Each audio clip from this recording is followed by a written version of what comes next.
Good morning বন্ধুসকল। আজি আপোনালোকক আৰু এটা জীৱনভিত্তিক কাহিনী শুনাবলৈ আগবাঢ়ি আহিছোঁ। সকলোৱে মন দি এবাৰ শুনিবচোন।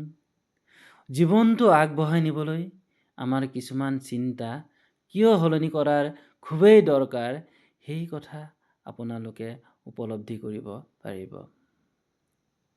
আপোনালোক সকলোৱে ঈগল চৰাইৰ কথা জানে। ঈগল চৰাই আকাশৰ বহু ওপৰত থাকিও পানীত মাছ চিকাৰ কৰি খাই জীয়াই থাকে। ঈগল চৰাইৰ ঠোঁট ইমানেই শক্তিশালী আৰু চোকা যে প্ৰকাণ্ড মাছ এটা অতি কম সময়ৰ ভিতৰতে চিৰাচিৰকৈ ফালি খাই শেষ কৰি দিব পাৰে। আমি সকলোৱে জানো যে বয়স বাঢ়ি অহাৰ লগে লগে মানুহ, পশু পক্ষী সকলোৰে দেহৰ অংগবোৰ দুৰ্বল হৈ পৰে। ঠিক তেনেকৈ ঈগলৰো ঠোঁট দুৰ্বল হৈ আহে আৰু চিকাৰ কৰি খাব নোৱাৰা হয়। তেতিয়া ঈগল চৰাই আকাশৰ বহুত ওপৰলৈ উৰি যায়। ডাৱৰ, বতাহ, বৰষুণ সকলো পাৰ হৈ ওখ শৃংগত বহি লৈ নিজৰ ঠোঁটটো শিলত খুটিয়াবলৈ আৰম্ভ কৰে। প্ৰচণ্ড বিষ, বেদনা আৰু গগনফলা কাতৰ চিঞৰৰ মাজতে শিলত খুটিয়াই খুটিয়াই ঠোঁটটো ভাঙি পেলায়।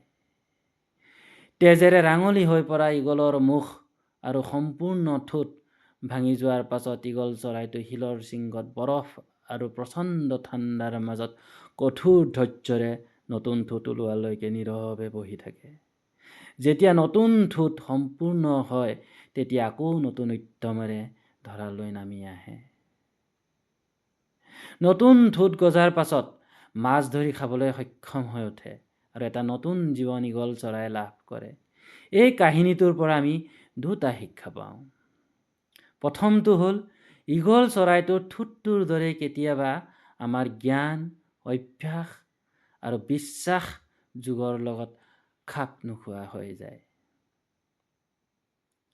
দ্বিতীয়টো হ'ল, ঈগল চৰাইৰ দৰেই আমিও আমাৰ বেয়া অভ্যাস, বেয়া চিন্তা আৰু অৰ্থহীন বিশ্বাস লগতে বিভিন্ন প্ৰতিকূল পৰিৱেশৰ সন্মুখীন হ'লেও কঠোৰ সিদ্ধান্ত আৰু অনুশাসনেৰে ত্যাগ কৰিব পাৰিব লাগিব।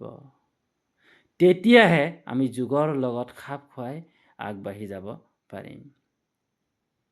ধন্যবাদ বন্ধুসকল, মোৰ কাহিনী ইমান সময় ধৈৰ্য ধৰি শুনি থকাৰ বাবে। আৰু এনে কাহিনী শুনিবলৈ মোৰ পেজটো লাইক কৰি থ'ব।